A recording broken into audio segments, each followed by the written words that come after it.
पुणे जिल्ह्यातील आंबेगाव तालुक्यातील दुष्काळग्रस्त धामणी परिसरात उपसा सिंचन योजनांच्या शेती पंपांना तातडीने वीज जोडणी मिळावी या मागणीसाठी शेतकऱ्यांनी आमरण उपोषण सुरू केले।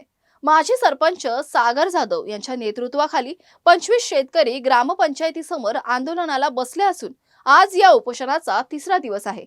सिंचनासाठी कोट्यवधी रुपयांची गुंतवणूक करूनही वीज जोडणी न मिळाल्याने शेतकऱ्यांमध्ये तीव्र नाराजी असून प्रशासनाने तातडीने निर्णय घ्यावा अशी मागणी करण्यात येत आहे। आमच्या धामणी पहाडदरा दोनगावमधील शेतकऱ्यांनी दुष्काळावर मात करण्यासाठी स्वखर्चाने तब्बल 6 ते 7 कोटी रुपये खर्च करून लिंबाचा उजवा कॅनल या ठिकाणाहून धामणी आणि पहाडदरा या ठिकाणी एकूण 10 ते 12 पाईपलाईन त्या ठिकाणी आम्ही आणलेले आहे। त्याची लांबी 2 किलोमीटर पासून 7.5-8 किलोमीटर पर्यंत आहे।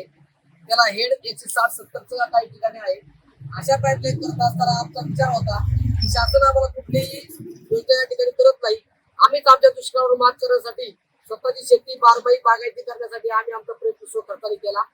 त्यासाठी दागिने गहाण ठेवले, कर्ज काढलं आणि या योजना केल्या। शासनाकडे ज्यावेळेस आम्ही महावितरणचा वीज मागायला गेलो, त्यांनी सांगितलं शासनाचं धोरण आहे की 7.5 HP पुढे कुठल्याही प्रकारचं तुम्हाला वीज कनेक्शन मिळणार नाही, तुम्ही सोलर वापरा।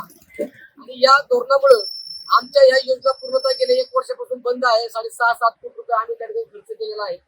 खऱ्या अर्थानं आमची गावं दुष्काळी आहेत आणि आम्ही शासनाकडे ज्यावेळेस दाद मागितली, शासन कुठल्याही त्या ठिकाणी स्वतःला त्या ठिकाणी आम्हाला कुठलं न्याय देताना दिसत नाही।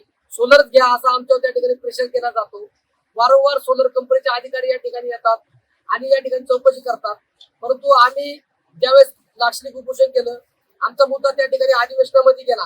अधिवेशनामध्ये त्या ठिकाणी मुख्यमंत्री साहेबांनी सांगितलं की सकारात्मक त्या ठिकाणी आम्ही चर्चा करू, सकारात्मक निर्णय देऊ। आणि पुन्हा त्यांनी त्या ठिकाणी अधिकारी पाठवलं।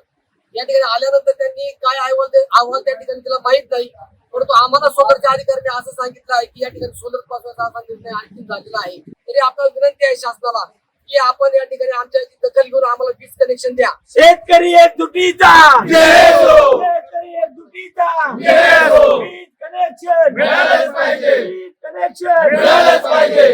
धामणी परिसरातील शेतकऱ्यांच्या या आंदोलनाकडे आता प्रशासन काय भूमिका घेतं याकडे संपूर्ण परिसराचं लक्ष लागले।